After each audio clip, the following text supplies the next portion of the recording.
Why are you hanging up the clothes if you have a dryer? Do you like wasting time? Wasting time? I think it's probably more likely that I would waste time using the dryer. How can you waste time using a device designed to save time? We're living in a very novel time in human history, and we've never had this much free time. And that's good?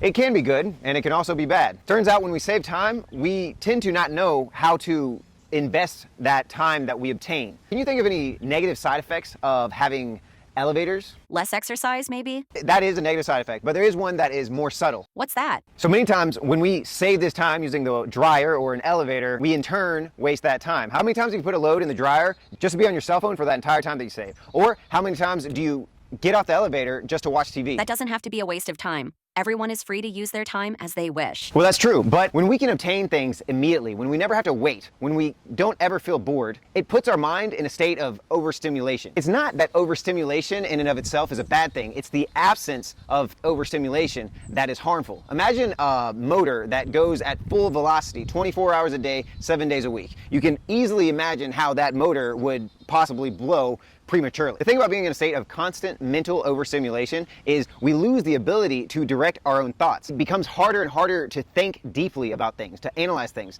I would even dare to say that it reduces the essence of ourselves, which is our thoughts. It makes us dependent on this constant state of overstimulation to feel normal, to feel good. That's why we can't stand being bored. That's why we get anxious so readily. That's why when we don't have our cell phone, we're always reaching for it or feeling disconnected. When we depart from this state of constant overstimulation, that's what allows us to think deeply, to become inspired, to become creative. I think that people tend to have their best ideas when their mind is at rest. I'm not saying that technology is bad. I'm saying that a constant exposure to this technology can have very negative side effects, and that we should embrace these moments in which life is dull so that we can process better these moments in which we are overstimulated.